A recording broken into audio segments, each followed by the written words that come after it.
sebelum mengeksekusi impor minyak dari Rusia, tentu kita harus berhitung dan memitigasi resiko-resiko yang mungkin terjadi ya.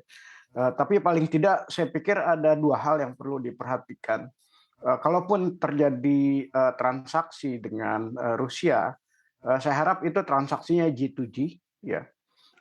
Terus kedua, dilakukan barter gitu ya, karena mungkin settlement finansialnya nanti akan agak complicated ya. Oleh karena itu dengan barter saya pikir mungkin akan lebih aman dari sisi settlement keuangannya. Terkait dengan tadi poin-poin dari masalah teknis yang dihadapi, dari teknis pembayaran juga, teknis logistik juga. Kemudian di satu sisi juga ada warning juga tadi di-mention oleh Pak Ari, dari Pak Ari begitu ya, ada mungkin warning dari para pemegang bond juga begitu. Seperti apa Anda melihatnya Pak Dendi? Ya betul, saya pikir memang, ya ini di teknis pelaksanaan seperti tadi saya katakan, memang agak complicated kalau nanti, pelaksananya adalah Pertamina. Karena, Pertamina banyak melakukan transaksi ya baik ekspor, impor, pembelian, penjualan, dan juga, penjualan global bonds.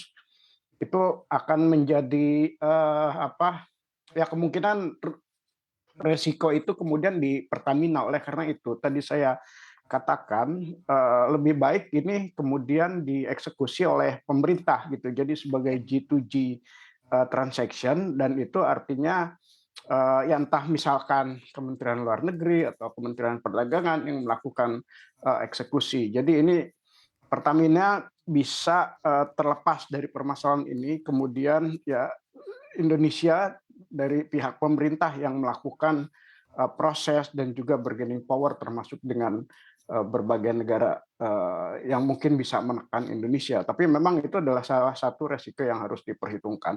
Nah, kedua terkait dengan kemungkinan barter, saya pikir memang ini cara yang paling mudah gitu ya. Tadi kalau dikatakan atau ditanyakan berapa potensi perdagangan, memang tidak terlalu besar, Pak Ari ya. Saya cek datanya tahun lalu itu kita hanya 2,6 miliar dolar dari 160-an miliar dolar ekspor kita. Jadi memang kecil sekali. Cuma memang kalau dilihat lebih detail, ada beberapa potensi barang yang selama ini sudah diekspor dan itu menjadi unggulan ekspor kita ke pasar global, yaitu tekstil ya, karet kita masih menjadi eksportir terbesar dan Rusia juga melakukan impor yang besar. Kemudian sepatu ya, alas kaki. Nah itu adalah produk-produk yang selama ini memang menjadi unggulan kita. Seharusnya ini bisa diatur sedemikian rupa ya. Kalau transaksinya G2G, kemudian settlementnya di domestik masing-masing gitu. Artinya eksportir yang mengirim barangnya ke Rusia, kemudian dapat pembayaran dari ya pemerintah gitu ya sebagai pembeli minyak. Demikian juga di sana. Jadi settlementnya itu di negara masing-masing antara pengekspor dan pengimpor.